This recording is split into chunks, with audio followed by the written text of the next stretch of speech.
Bien.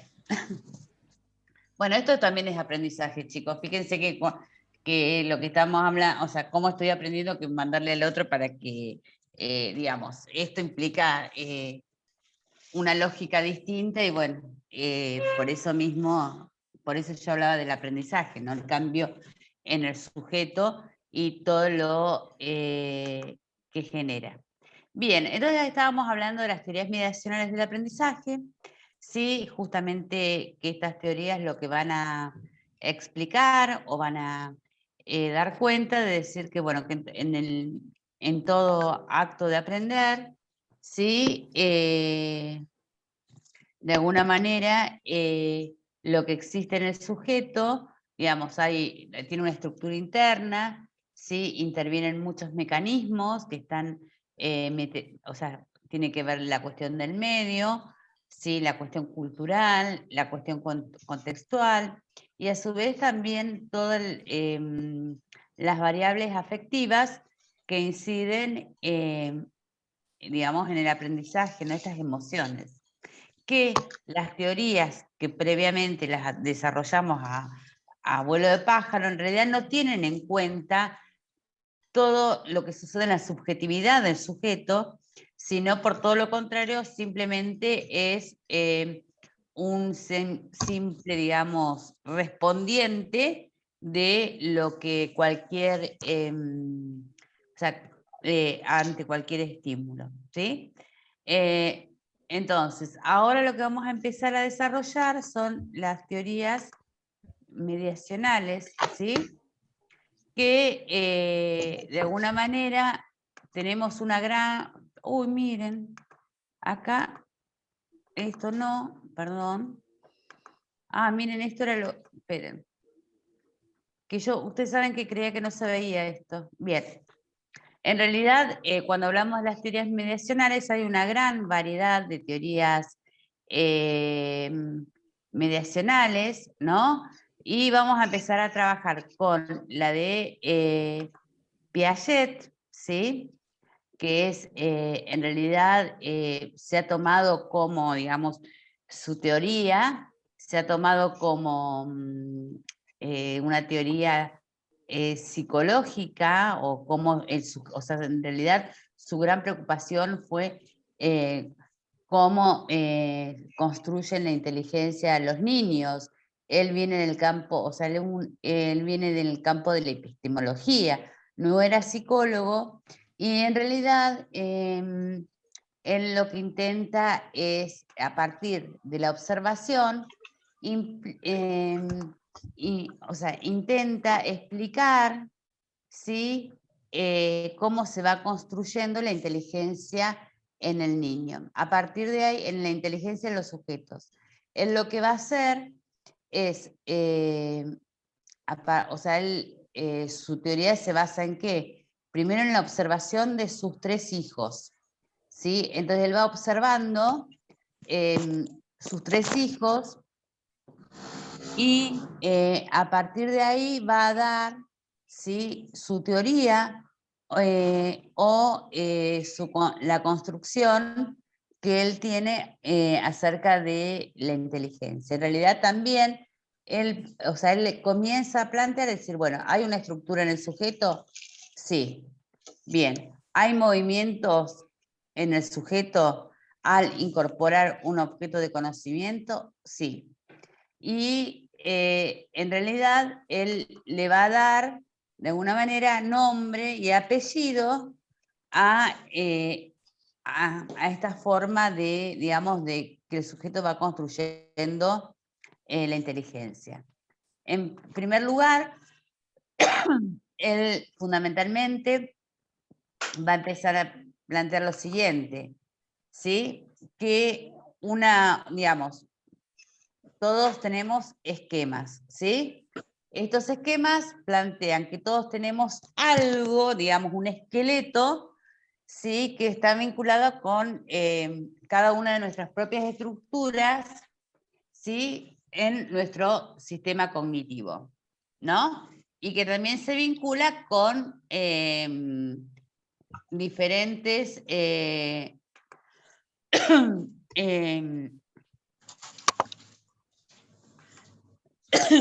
perdón, que se vincula con diferentes objetos de conocimiento, ¿sí? Esto está en relación también en que depende de la edad que tenga, o sea, depende también, porque en realidad también Piaget fue observando, ¿sí? A sus hijos en todo su desarrollo cognitivo, desde bebé hasta los 12, 13 años, si mal no recuerdo. Entonces, digamos, de acuerdo a la edad, nuestra propia edad, según Piaget, ¿sí? Nosotros vamos a ir construyendo en función de los diferentes objetos. O sea, vamos a empezar desde lo concreto hasta llegar a poder abstraer los contenidos, los objetos de conocimiento, ¿sí? ¿Alguna pregunta? No entendí yo esta última partecita que dijo. ¿Qué no entendiste, Adriana? Perdón, entre la tos y... Sí, por eso no entendí porque pasó un auto, tosió y todo, no entendí lo que hablaba. Lo último, Sí. no sé, ha sido los últimos 2 minutos. Sí, no, y menos mal que estoy sola, porque si toso y hay alguien me puedo llegar a infartar. En realidad, el tema es que Piaget va a observar a sus hijos, ¿no es cierto? Y él lo que va diciendo es que en lo que va a ir, digamos, ir construyendo, es que en realidad cuando nosotros, ¿sí? O sea, depende de nuestra edad, nosotros vamos a ir pudiendo acercarnos a diferentes objetos de conocimiento, ¿sí? Y que va desde lo más sencillo, desde lo concreto a lo abstracto, ¿sí? Él dividía, digamos, la inteligencia por estadios, ¿sí? Desde lo que tenía que ver con lo sensorial hasta lo abstracto, ¿sí? Pero que, digamos, es todo el desarrollo, o sea, empezás desde que sos bebé. ¿Qué pasa? Perdón, alguien... Me parece ¿Alguien que tiene? el micrófono prendido. Sí. Habría que ver cuál de los participantes no se dio cuenta. Marisa, quería... Sí, para. Apagáselo, apagáselo. Es que no sé cuál es. Ahí está. Me parece que sí, porque no hay más silencio. Lo que quería comentar, Marisa, que Piaget era un biólogo, como les dijo Marisa, y fue uno de los grandes epistemólogos. Y la preocupación de Piaget era cómo se pasaba de un estado de menor conocimiento a un estado de mayor conocimiento. Entonces, él va a construir el concepto de estructuras, que los seres humanos construimos estructuras cognitivas, estructuras para conocer, para captar la realidad. Había otras concepciones acerca de cómo se producía el conocimiento, generalmente más ligadas a la filosofía y a los debates filosóficos.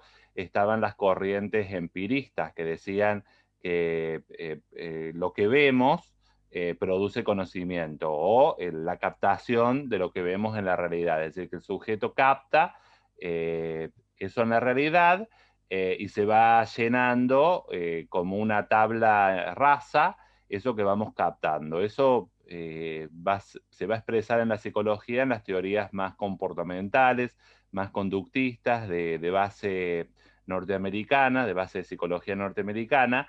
En cambio, Piaget, retomando una base filosófica kantiana, retomando si estudian filosofía en algún momento y ven Kant, va a proponer la idea de que el conocimiento no procede ni del propio sujeto ni del propio objeto, sino de que el sujeto interactúa con los objetos. Y en esa interacción que tiene, construye esquemas, y esos esquemas se almacenan en estructuras que te permiten captar en la realidad. Entonces va a decir, bueno, la inteligencia se va construyendo a lo largo de diferentes estadios. El primer estadio es el sensorio motor, o el que activa los sentidos. Activa los sentidos. Por ejemplo, el bebé, ustedes van a ver que se mira la mano y el cuerpo, se acerca cuando ve el bebé, entonces va viendo la imagen corporal a través de lo sensorio motriz. O el bebé tira, acá tengo un corrector y lo tira. Y le alzamos el chupete y lo tira de nuevo. Y le alzamos de nuevo y lo tira varias veces. ¿Por qué hace esa perspectiva cuando se encuentra en un estadio sensorio motriz que va de los primeros a los 2 años? Está construyendo la noción de espacio. Quiere medir cuánto mide ese objeto en caer y qué pasa con eso. Lo mismo cuando nosotros ocultamos un objeto, el bebé lo está viendo y yo se lo tapo y el bebé llora porque el objeto desapareció. No tiene todavía construido que abajo de esta manta que yo puse el objeto sigue existiendo. Y eso es toda una construcción cognitiva que va teniendo el sujeto. Me estoy deteniendo en edades de bebés, que no es la formación de ustedes, pero así va construyendo en diferentes estadios estos esquemas, luego pasa a las operaciones concretas, al preoperacional, a las operaciones concretas en la primaria, y ya cuando llega a la secundaria, adquiere o debería adquirir a los 12, 13 años, 11, 12, 13 años, dependiendo del desarrollo evolutivo, el pensamiento formal.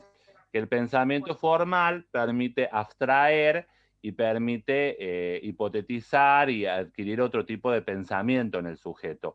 No en todas las áreas de lo cognitivo adquirimos un pensamiento formal. Piaget en esto es criterioso y dice, bueno, hay sujetos que no llegan hay gente que, bueno, que tiene que contar con los dedos. 1, 2, 3. Entonces se quedó en las operaciones concretas. Tiene que ver, ¿por qué usa el ábaco el nene? Y porque tiene que ver para pensar y contar, o las fichitas para contar. Tiene que pensar en la noción de cantidad, tiene que poder visualizarla. Y así sucesivamente con un montón de cosas, pero cada sujeto va construyendo estructuras que permiten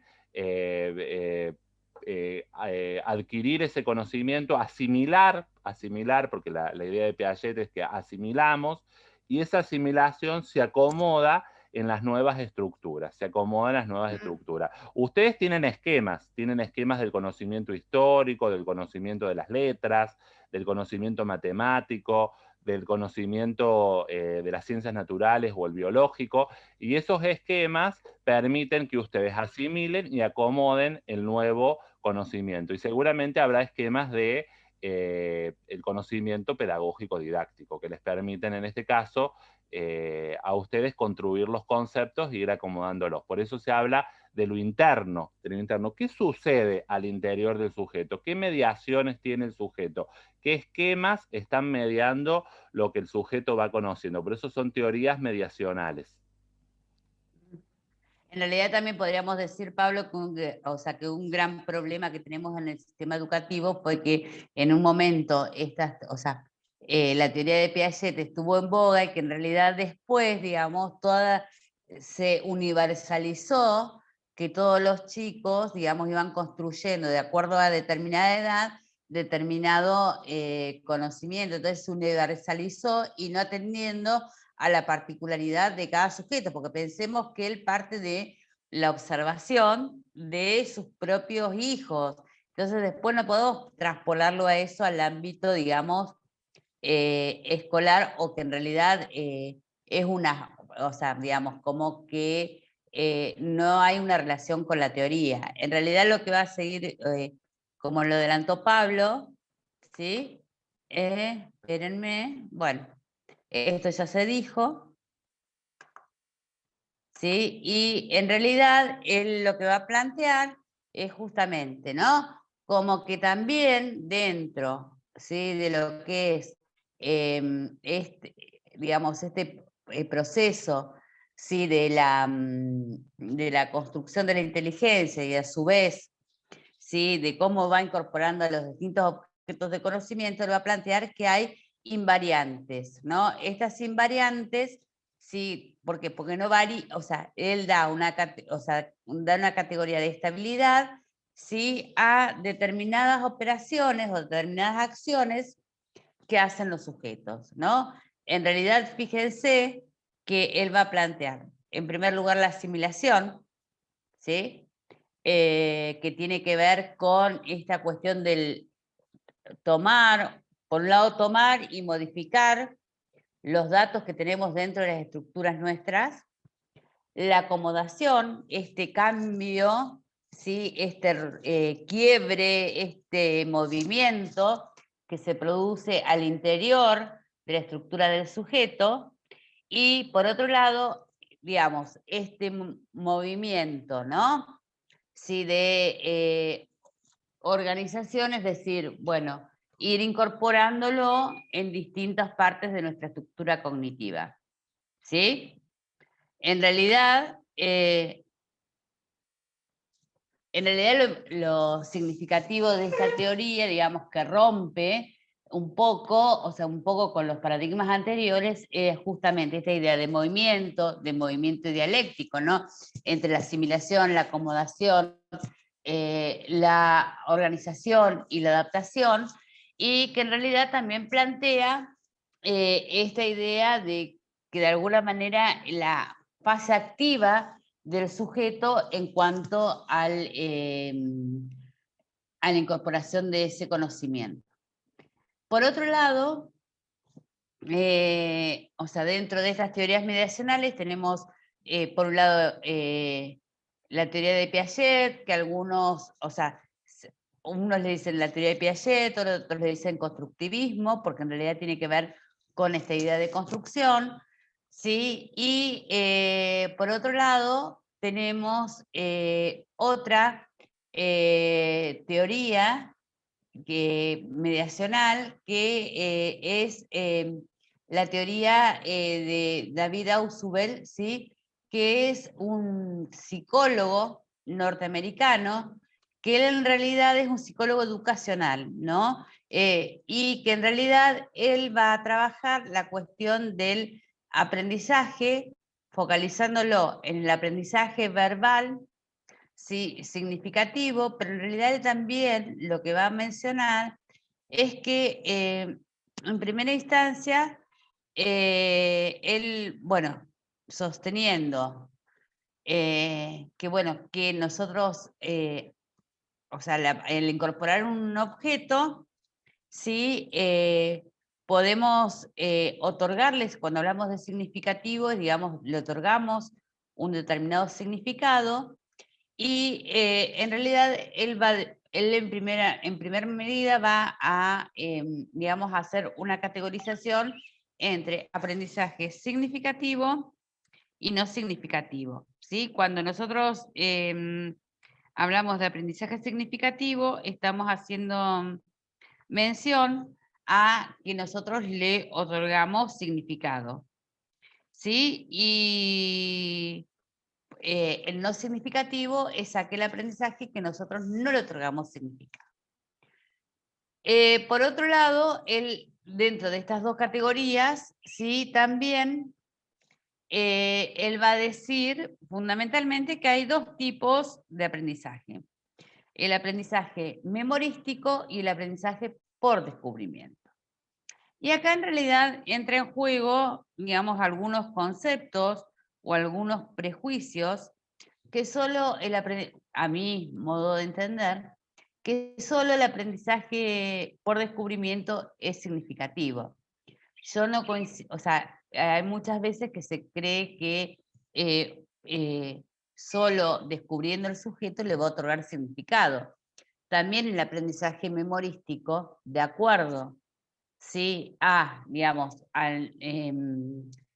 de acuerdo, digamos, a nuestro componente afectivo, también le va a otorgar significado o no le va a otorgar, también le puede llegar a otorgar significado. En realidad, hay sujetos que tienen más capacidad de memoria que otros, y yo me acuerdo, bueno, ahora no, desgraciadamente no, porque cuando, supóngase, yo voy a tomar un ejemplo referencial mío, ¿no? Que tiene que ver con aprendizaje memorístico. Ustedes se acuerdan que cuando no teníamos los celulares, o sea, nosotros los teléfonos, Antes los aprendía, o sea, los incorporábamos a la memoria y, digamos, teníamos un aprendizaje memorístico del número telefónico, y que esto nos permitía poder interactuar rápido a través del teléfono fijo, como teníamos tanto hace años atrás. Podríamos llamar por teléfono directamente a la persona que nosotros queríamos comunicarnos sin tener que estar fijándonos ni en la guía. Estamos hablando medio de prehistoria, pero bueno, era lo que se vivía en ese momento. O, por ejemplo, un tipo de aprendizaje memorístico, que voy a seguir siendo autorreferencial. Cuando nos gustaba, éramos adolescentes y nos gustaba un chico, en realidad nosotros, por ejemplo, o nos fijábamos en qué auto andaba, cuál era la patente, entonces sabíamos más o menos cuando veíamos un auto con determinadas características y el número de patente, entonces sabíamos que nos íbamos a encontrar con ese chico. Entonces, en realidad acá tiene que ver con un aprendizaje memorístico que nosotros le otorgamos una significatividad, ¿sí? Perdónenme que diga estas historias viejas, pero bueno, ya no estamos en el mismo contexto histórico, ¿no? Pero bueno, digamos, antes, o sea, digamos, como que también le otorgábamos significatividad a la memoria. En realidad, Ausubel va a decir, bueno, a ver, él, como viene del campo de la psicología educacional, va a decir fundamentalmente que nosotros, digamos, va a dar tips o conceptos para generar en el sujeto que aprende, digamos, aprendizaje significativo. Es uno, a ver, espérenme un chiquitín, ¿sí? Chat. Sí, tal cual, Alejandro. Sí. O, por ejemplo, las reglas ortográficas, que también las aprendíamos de memoria, ¿se acuerdan? Las agudas, las graves, las esdrújulas, que el acento ortográfico, el acento... era prosódico el acento, ¿no? No me acuerdo. Sí, tal cual.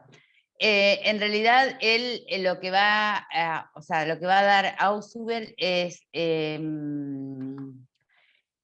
digamos, pautas para que el docente vaya organizando, digamos, las clases, atendiendo o generando el aprendizaje significativo en los sujetos. Pero cuando nosotros hablamos de aprendizaje por descubrimiento, si tampoco tenemos que pensar que es una, o sea, que tenemos que dejar al estudiante al libre albedrío, ¿no? Sino que en realidad lo tenemos que guiar, ¿sí? Para que el estudiante vaya descubriendo, ¿sí? Por eso, a veces cuando se dicen, bueno, vamos a dejar que el chico busque, explore, bueno, ¿cómo? ¿Con qué características? ¿No? ¿Cuál es la intención? Tenemos que, de alguna manera, ir aclarando para ir guiando y que el sujeto le otorgue significatividad a ese objeto de conocimiento. ¿Alguna pregunta? No, ninguna. Sí, yo, Marisa. Quería, Sí. y aprendizaje por recepción, ¿a qué? Ah, perdón. ¿A qué? Es cuando yo, perdón, me había olvidado de eso, es No. cuando yo, digamos, organizo, ¿sí? La presentación, o sea, yo recibo lo que el otro me da, que también le podemos otorgar significado como que no, porque tiene que ver con nuestra estructura interna, ¿sí? Pero ojo, que el aprendizaje por recepción tiene que estar organizado de tal manera que yo, o los estudiantes le puedan otorgar significado, ¿sí? Profe, yo quería hacer una consulta también. ¿Qué ¿Miranda? vigencia? Sí. ¿Qué vigencia tiene actualmente en los sistemas educativos de esta teoría? Y la tiene, en realidad siempre se ha, o sea, en realidad, bueno, a ver, vos entendés vigencia, ¿por qué? por cuánto se utiliza, o sea, sí, por cuánto se utiliza esta teoría al momento de dictar las Y clases. bueno, en realidad es, o sea, sin duda nosotros tenemos que pensar que enseñamos, ¿no? Que el aprendizaje es del sujeto, pero en realidad también tenemos que tener en cuenta que nosotros al organizar la enseñanza intentaremos generar este tipo de aprendizaje. Todavía se mantiene dentro de, digamos, se habla de la significatividad del aprendizaje.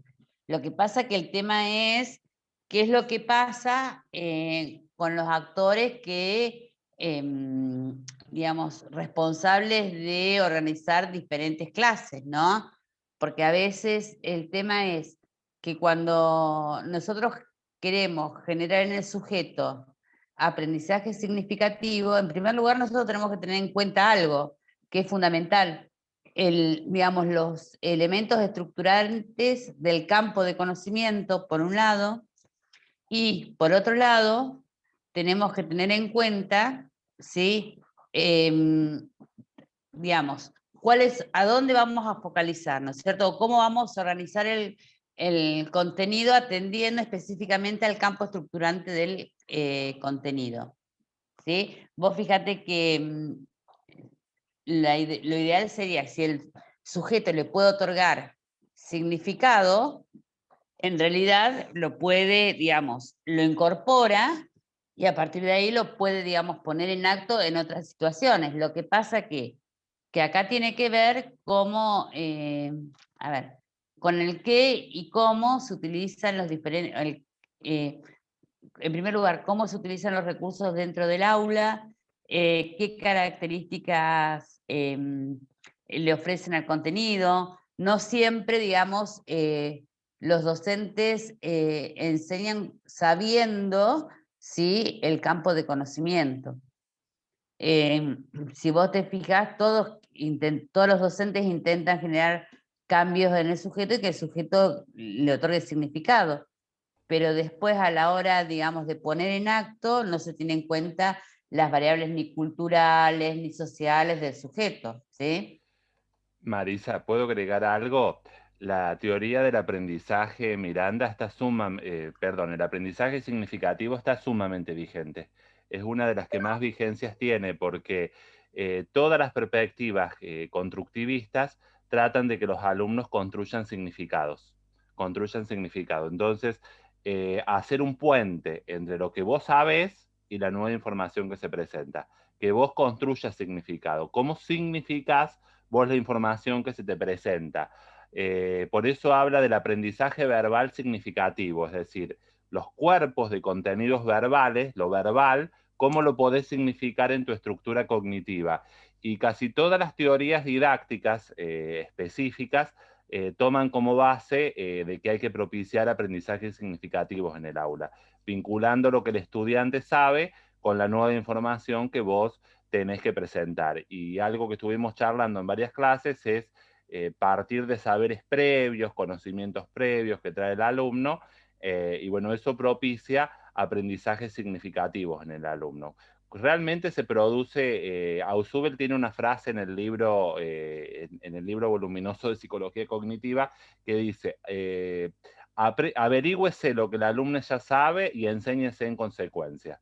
Es decir, que lo primero que tenés que hacer es tratar, no es fácil saber lo que el alumno ya sabe sobre el tema, o lo que porta en su estructura cognitiva, porque es algo interno. Es algo interno. ¿Cómo hace para exteriorizar el alumno lo que ya sabe en sus esquemas y en su estructura cognitiva? Es todo un desafío, por ahí crear actividades didácticas que permitan al alumno recuperar los conocimientos que ya tiene y vincularlos creando un puente cognitivo con la nueva información que se brinda. Pero sigue vigente la teoría, sigue vigente y por ejemplo, uno de los discípulos de él es Joseph Novak.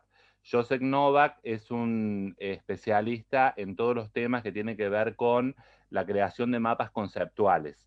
Por ejemplo, el programa CIMAP que ustedes utilizan tiene una base ausubeliana o en la teoría de Ausubel del aprendizaje significativo, y fue creada por un discípulo de Ausubel, que es Novak. Novak fue el que creó y que trabajó con gente de informática para crear.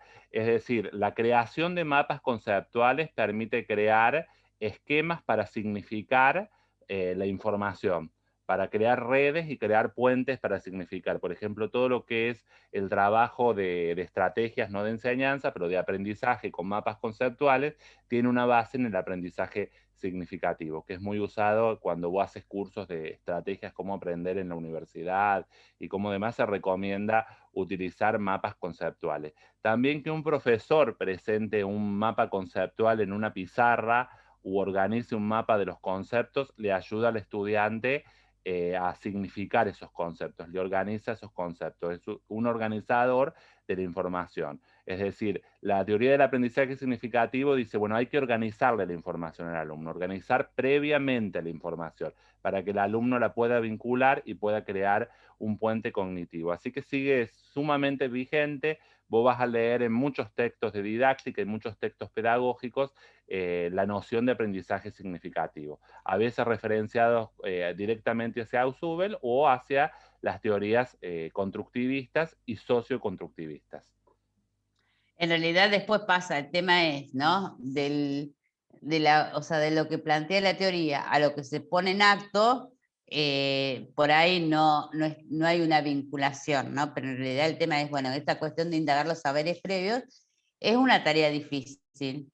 Entonces, no con preguntas absurdas lo podés llegar, o sea, preguntas muy sencillas, podés llegar a, digamos, a buscar, bueno, qué es lo que porta el sujeto, ¿sí? Bien, ¿alguna pregunta hasta acá? ¿No? Bien. Un poco, bueno, digamos, como lo dijo Pablo previamente, o sea, hace un ratito, en realidad lo que va a plantear justamente Ausubel es fundamentalmente, digamos, ¿no? Esta relación o este puente que, teniendo en cuenta, ¿no? Que el material que vamos a ofrecer a los estudiantes, ya sea de cuál, tiene que estar vinculado o relacionado, ¿sí? Con, digamos, en primer lugar, con la estructura cognitiva del sujeto, con sus saberes previos, ¿sí? Entonces, acá plantea justamente esta cuestión del trabajo que el docente debe hacer con este material que se va a ofrecer, ¿sí? A los estudiantes. Perdónenme, ¿sí? Bien. Así como, o sea, como Pablo planteaba justamente la presencia de los mapas conceptuales o la forma de trabajo, está vinculado con esto que se denomina, espérenme un chiquitín. Ahí les mandaste algo, Pablo, como saltaba la lucecita.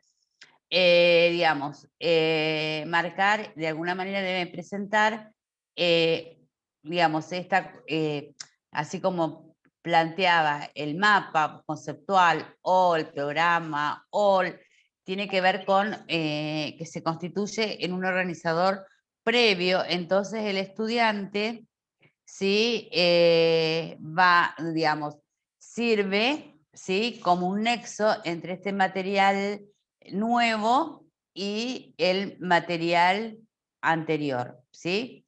Por otro lado, esta cuestión de armar secuencias y las jerarquías conceptuales, y de alguna manera estimular, o sea, digamos, se debe estimular al estudiante para mantener, ¿sí? O para generar, ¿sí?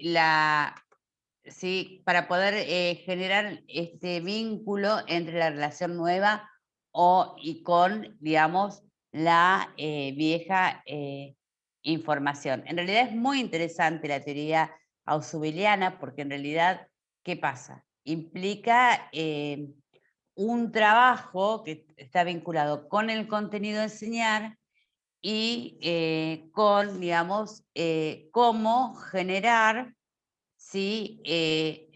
Las guías para que el estudiante pueda realizar esta, digamos, este vínculo, esta ida y vuelta o este puente, ¿no? Entendido como un tránsito de un lado a otro. Sí, pregunto, hago una pregunta. ¿Alguna pregunta?